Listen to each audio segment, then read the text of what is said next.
Se você observar, os dados têm demonstrado que a intolerância religiosa tem toda a esfera social, toda ela. Não é nenhum problema alguém falar da maravilha que é na sua vida a opção que ele teve na vida. Você passa até ouvi-lo. A questão é quando ele passa disso para o proselitismo de querer te convencer e até chega a te agredir, te desqualificar para mostrar que o dele está correto. Porque nós temos que deixar muito claro que a intolerância ela é uma construção do ser humano, não é divina. A intolerância ela não é sadia, nem para nós que somos vítimas, nem para quem ataca. Chega junto para acompanhar a segunda parte da minha conversa com o Babalaô Ivanir dos Santos. A gente está falando de intolerância religiosa, um papo super importante, um assunto seríssimo. Se você perdeu a primeira parte da conversa, clica aqui em cima, assiste e volta, porque ainda tem muito pano para manga. Eu deixei no ar no final do primeiro vídeo uma pergunta para o Ivanir sobre as ações cotidianas que muita gente acaba tendo e não percebe que podem alimentar esse caldeirão, essa cultura da intolerância religiosa. Eu queria que você desse exemplos. Olha, se você observar, os dados têm demonstrado que a intolerância religiosa tem toda a esfera social, toda ela. Está no mercado de trabalho. Uma coisa que você vê, exemplo, quando você tem um chefe e ele não percebe que tem diversidade, ele te convida para rezar com ele e tu não vai, você é excluído porque parece que rezar lá, orar com ele, que nem rezar, orar com ele é que é o correto no ambiente de trabalho. Né? Isso parece essa sutileza do convite, mas acaba virando uma imposição, uma obrigação. Claro. Um abuso de poder do teu chefe. Assédio, né? Sim. Há uma outra coisa, o famoso tá amarrado. Conhece o tá amarrado? Você tá de branco, o cara tá amarrado. É uma coisa banal. Porque o que tem que deixar claro é o seguinte, não é nenhum problema alguém falar da maravilha que é na sua vida a opção que ele teve na vida. Você passa até ouvi-lo. A questão é quando ele passa disso para o proselitismo de querer te convencer e até chega a te agredir, te desqualificar para mostrar que o dele está correto. Outra coisa sutil que tem, eu falei sobre isso anteriormente, que é um conflito geral, é o domingo. Você está em casa, quer ouvir o Zeca Pagodinho, o seu vizinho coloca o gospel. Aí daqui a pouco você aumenta um bocadinho, ele aumenta mais alto que você e vira caixa para você. Esse é um dos maiores conflitos que você tem. Conflito na família. Família é impressionante. Há pessoas que se convertem ou casam com pessoas neopentecostais e começa a proibir a avó, por razões religiosas, de frequentar, ter acesso ao neto ou frequentar a casa. Isso tem acontecido. Eu conheci um casal, muitos anos de casados, em que ele era da Umbanda e ela de uma igreja protestante, e ela deixava o rádio ligado numa rádio gospel o tempo inteiro.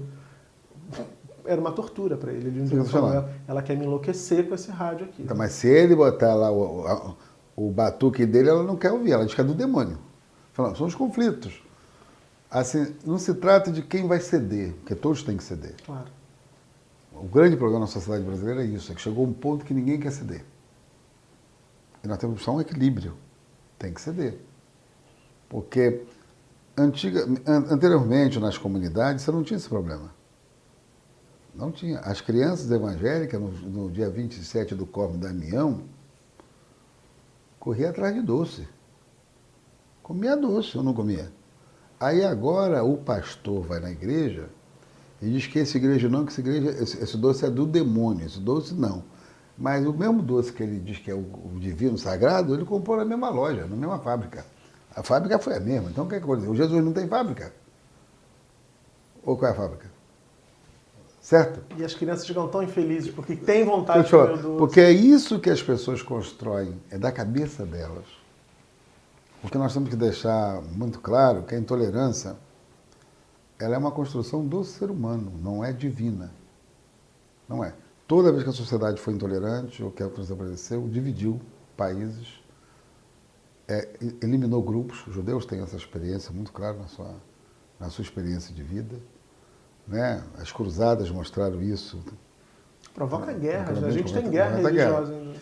Então, esse é o problema. Então é o seguinte, a intolerância ela não é sadia, nem para nós que somos vítimas, nem para quem ataca. Porque quando um cara diz assim, tá amarrado, eu fico pensando assim, esse rapaz precisa de um psicólogo, né? Para dar um tratamento psiquiátrico, porque eu tô solto, como é que ele tá dizendo que eu tô amarrado? O cara diz que eu tô amarrado. Tô soltinho. Tô soltinho, como é que eu tô amarrado? O cara diz que eu tô amarrado. Deu pra entender? Mas é muito aviltante, né? Porque é uma invasão, então, é extrapola. E a intolerância, ela cria doenças psíquicas nessas pessoas. Pode observar que a pessoa ela sai do sério. Porque quando a pessoa tem equilíbrio, ela não é intolerante. Ela acredita naquilo que ela acredita, mas ela não discrimina por conta disso. Ela está segura daquilo que ela Eu convivo com pessoas que são evangélicas, várias, não uma nem duas, e que têm esse discernimento. Até não acreditam. O Marco Amaral é meu amigo, é presbiteriano. O Kleber Lucas, né? Que é um grande amigo, entendeu? Eu não acredito nada que o Ivani acredita, mas... defendo o direito dele acreditar no que ele Da quer. mesma forma como eu não acredito no que ele acredita, da forma como ele acredita. Não acredito. Porque para eles é muito duro ouvir isso. Porque eles têm tanta convicção de que é a melhor coisa do mundo, que quando você diz assim, eu não acredito. Só basta você dizer essa palavra, incomoda. Como que você não acredita no que eu acredito? Eu não sou obrigado a acreditar da forma como você acredita, no que você acredita. Eu acredito de forma diferente. Uma coisa é ter um acordo, todos nós acreditamos que tem um Criador. Que isso é uma construção africana, força criadora. Isso não foi no Ocidente. Ivani, você falou na primeira parte da conversa sobre laicidade, bem rapidinho. E a gente tem até uma pergunta que chegou pelo WhatsApp, mas antes eu quero fazer uma minha. Porque a gente vive num país que está na Constituição, que é um país laico, um Estado laico, mas é uma laicidade meio esquisita, porque a gente costuma ver muito crucifixo em repartição pública, a gente tem um calendário lotado de feriados religiosos, só de uma religião, e a gente tem até nas nossas cédulas uma expressão dizendo que Deus seja louvado, desconsiderando que tem gente que não acredita em Deus nenhum. Essa laicidade é de mentirinha mesmo aqui no Brasil? Sim, porque a Igreja Católica era o Estado. As pessoas esquecem disso. A Igreja Católica no Império, na colônia e no Império é Estado. A ideia de laicidade surgiu para separar Estado. Aí os republicanos vieram, estudaram na França, acho legal lá de estudar laicidade, mas tem uma influência enorme. Até os dias de hoje. Os dias de hoje.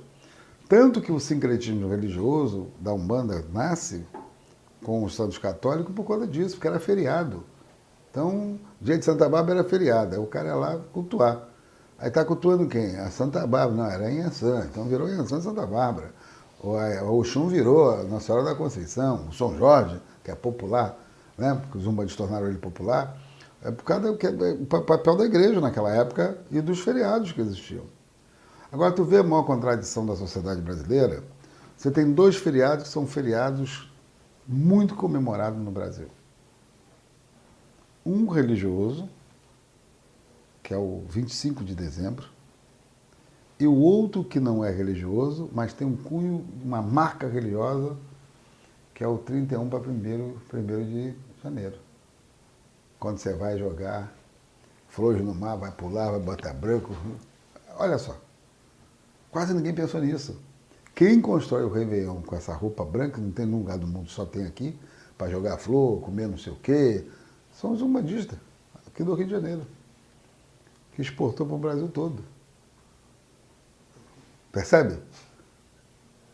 Né? As pessoas não vejam. Então você tem um feriado que é o Natal, que é cristão, e o outro que é do macumbeiro, que construíram. E tá todo mundo lá. Embora virou do turismo agora no Rio de Janeiro, mas todo mundo tem que estar lá de branco, tem que pular não sei o quê. Joga a florzinha. As pessoas não perceberam isso. Então, estou dizendo, Antônio, como é que a cultura popular afro-brasileira, ela cria uma marca. E o outro, você vê o seguinte, um outro exemplo. Você esculhamba as religiões de matriz africana nos meios de comunicação o ano todo. O ano todo. Aí tem um dia, dois, que é um dia internacional, não sei o que e tal, que é o Carnaval. O que é mais cantado no Carnaval? Vai mostrar as religiões de matriz africana. Percebe? Sim. Toda escola de samba tem que falar, mostrar o Ogum, mostrar a Inhansã, né? A história, a saga de Xangô, né? E quem gosta de carnaval sabe que a escola passa diferente quando ela está falando de um enredo que traz essas figuras. Deu para entender? Porque quem criou as escolas de samba foram os pais de santo. Não há uma escola de samba no Rio de Janeiro ou em outros lugares que não tiver o papel dos sacerdotes na sua criação. Entende? Então, é essas sutilezas, por isso que eu digo assim, eles não controlam o sagrado, eles acham que controlam. Eles não controlam. E todo mundo nessa hora, né, vai lá sambar, vai ainda canta o samba, canta os iorubás, agora o Xangô, né, o Salgueiro cantou Xangô, entendeu? Cantam. Mesmo sabendo agora que você tem um campo dos artistas que começa a se negar. Houve agora um caso. Pois é, tem uma pergunta sobre isso. Que não quis cantar porque tinha manjar na letra. Pois é. Né? Tem uma pergunta do Ricardo Sérgio Albuquerque que diz assim: o crescimento das igrejas ditas evangélicas tornou a intolerância mais assintosa e medieval a ponto de cantoras sertanejas se negarem a pronunciar o nome de Iemanjá. Foi o caso recente com Simone e Simaria, também teve outro caso com o Xande da Harmonia do Samba, enfim. Na verdade, isso é mercado. As pessoas têm que entender que o crescimento desse grupo, mais do que seu crescimento da fé, é crescimento de um mercado. Tu observa que muita gente que é mau cantor, já não tinha mais público, passou a ser cantor gospel. Mudou, entendeu? O mercado. Mudou o foco. Mudou o foco, mudou o mercado. Então, essas pessoas veem como mercado. Então não vai cantar uma coisa por causa do seu consumidor. Você viu a Paula Fernandes que foi rechaçada por isso, nas suas músicas, porque ela declarou que ela era espírita, kardecista.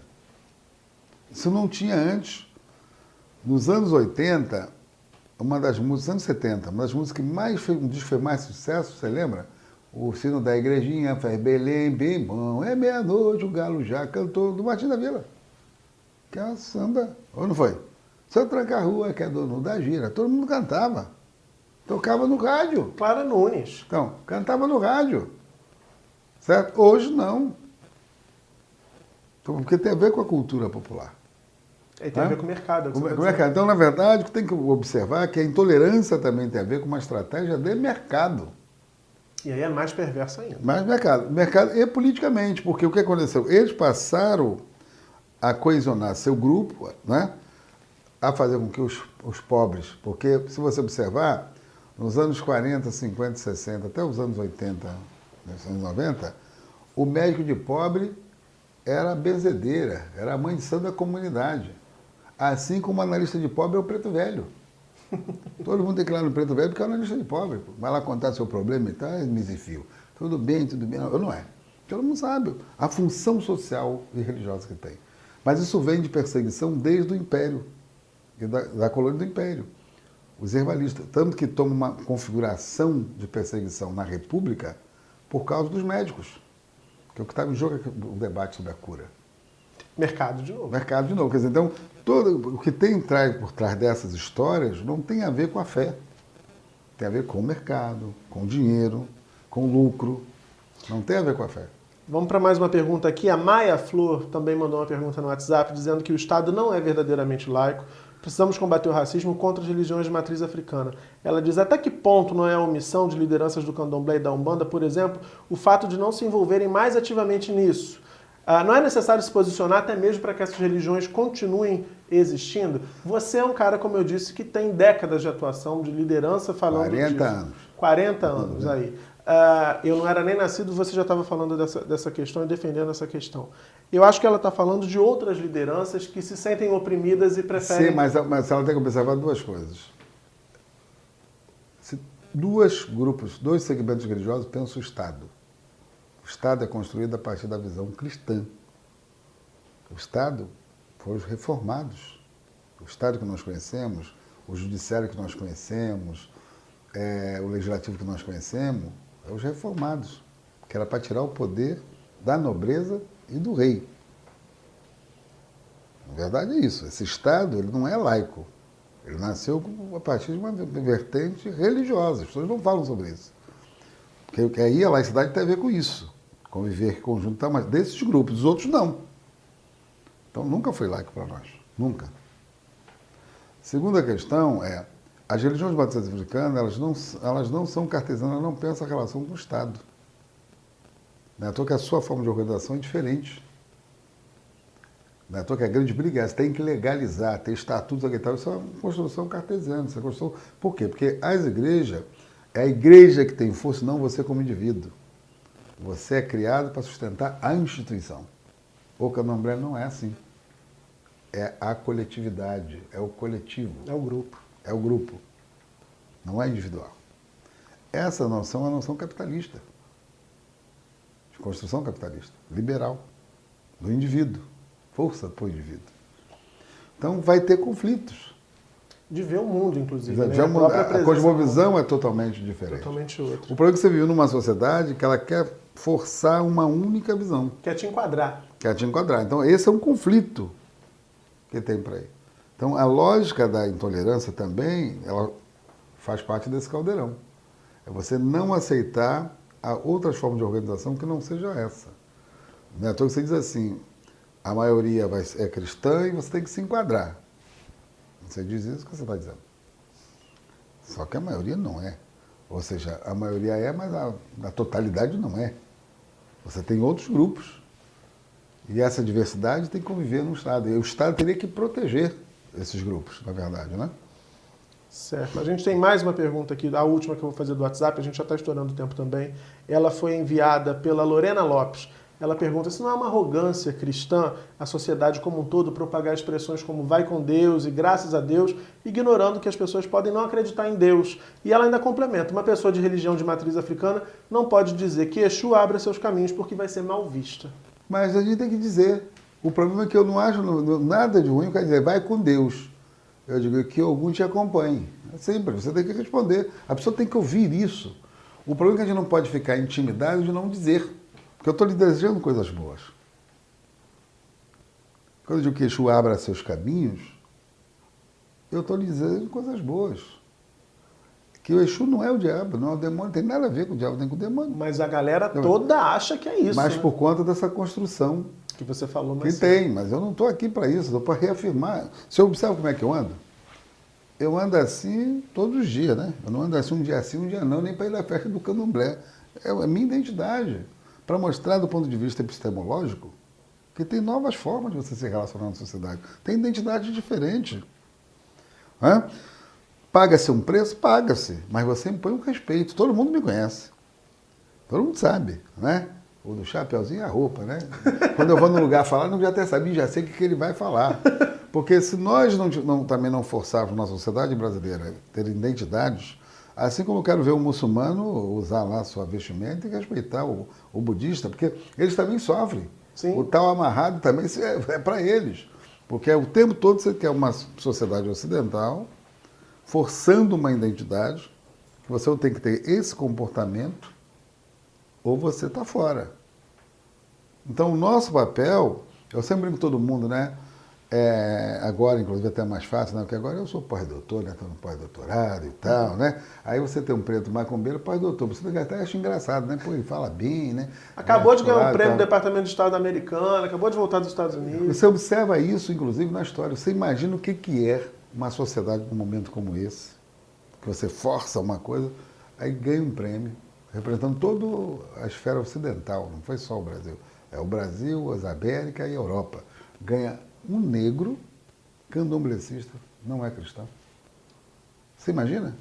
Você ganha um prêmio internacional sobre isso? A galera vai dizer que você lacrou. As pessoas têm que, no fundo, pensar que é possível, que tem outras identidades. Sim. O meu papel não é ser folclórico. Não. O papel é reafirmar o respeito à diversidade. É aquilo que eu acredito que meus ancestros me legaram. Então, da mesma forma que eu tenho amigos padres, tenho amigos, né? A caminhada nossa, inclusive, tem a ver com isso. Né? Nós somos tão generosos por isso. A nossa caminhada pela liberdade religiosa, todos os grupos participam. Mormons participam, os budistas participam, vamos levar 100 pessoas do Brasil todo, né? Os evangélicos, tem um grupo, cada vez mais cresce grupos de evangélicos, que não aceitam muito essa ideia, nós não podemos generalizar, porque esse grupo do ódio não é uma minoria que tem expressão pública. A gente recebeu aqui no canal o pastor Henrique Vieira, Sim. que falou exatamente isso que você está dizendo. Assim, ele dizia, inclusive, que muita gente que hoje fala em nome de Jesus crucificaria Jesus se estivesse vivo na mesma época de Jesus. Rapaz, mas as ideias que defende, da forma como defende. Bem, as atitudes de Jesus é o que os candomblecistas fazem, né, até hoje. Porque Jesus era hebreu, fazia oferenda. Esqueceram?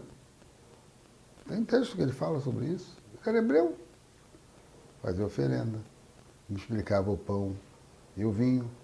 Eles dizem que é milagre, mas naquela época era feitiço. Ou não diziam que era feitiço? O motivo que levou ele para a cruz era isso, era feitiço. Esqueceram? Porque ele não era esse Jesus que se tornou. Não era. As práticas daquele momento, as práticas com que ele tinha, ele viveu com os essênios, que eram herbalistas, curandeiros, eram os médicos, curandeiros da época, curandeiros. Então, esses grupos, esse pensamento hoje que existe,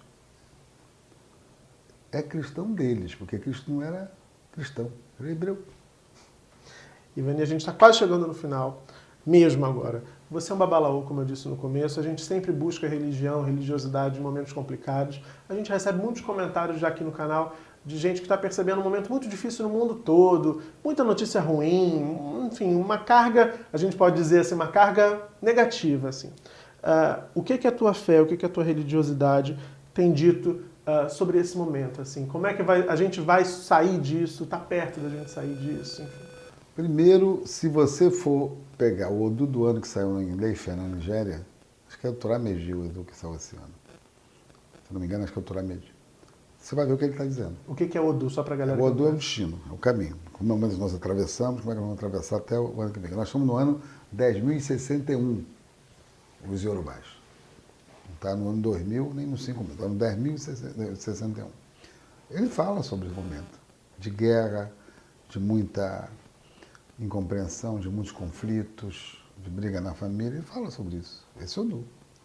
Mas nós acreditamos que toda vez que aparece o caos, é um prenúncio de uma nova era. Não devemos desistir nem perder a esperança. Não devemos. Devemos continuar com sabedoria, com paciência e sabedoria, construir caminhos que possam levar o Brasil, de fato, a ser um Brasil de todos nós. O Brasil não pode ser de uns, mas de todos. Eu acredito nisso. O Estado tem que servir a todos, proteger a todos, que possam, com toda a divergência. Acho que a divergência de opiniões ela é fundamental e importante, até para você construir coisas novas. Eu não posso reafirmar para você só o que eu acredito, eu tenho que ter capacidade de te ouvir e talvez até reformular algumas coisas, porque as pessoas têm contribuição. As pessoas mais simples desse país, mais pobre que elas sejam, quando você tem um tempo que você começa a ouvi-la, elas às vezes dizem coisas muito interessantes. Muita sabedoria. Então tem que saber ouvir as pessoas. Eu acho que essa história de uma história única, como sou historiador, nunca deu certo. Essa é a história dos dominantes, não é a história do povo. E o povo compreende até eles juntos. O povo não exclui. Né? Então acho que é isso que nós estamos precisando construir num momento tão difícil como esse. Mas eu tenho certeza que virão momentos bons para a sociedade brasileira. Meus netos vão, minha bisnetinha, tem uma bisneta, né? Com certeza ela vai conseguir viver numa sociedade melhor. Esse é o nosso papel. Muito obrigado. Fico muito feliz de receber aqui. Você falando de defesa da diversidade, exatamente o que a gente acredita aqui no canal. Prazer te receber mesmo. Espero ter inspirado muita gente. A caminhada vai rolar no dia 15 de setembro. 15 de setembro, concentração 11 horas em Copacabana. E vamos sair 1h da tarde, todo mundo junto. Vem gente do Brasil todo. Essa caminhada ela tem uma característica nacional. E para o momento que o Brasil vive, em especial o Rio de Janeiro e a Baixada Fluminense vive, é o nosso momento de nos dar o braço, dar as mãos e dizer que queremos respeito. É isso. Axé, Vani. Todos nós, axé. Espero que você tenha curtido tanto quanto eu. Deixa seu like aqui embaixo, comenta, compartilha para mais gente acompanhar essas reflexões todas. Muito importantes, né? Semana que vem, terça-feira, 7 da noite, tem mais Chega Junto. Eu tô aqui esperando por você. Aqui você sabe, rola sempre um bom papo. Beijão e até lá.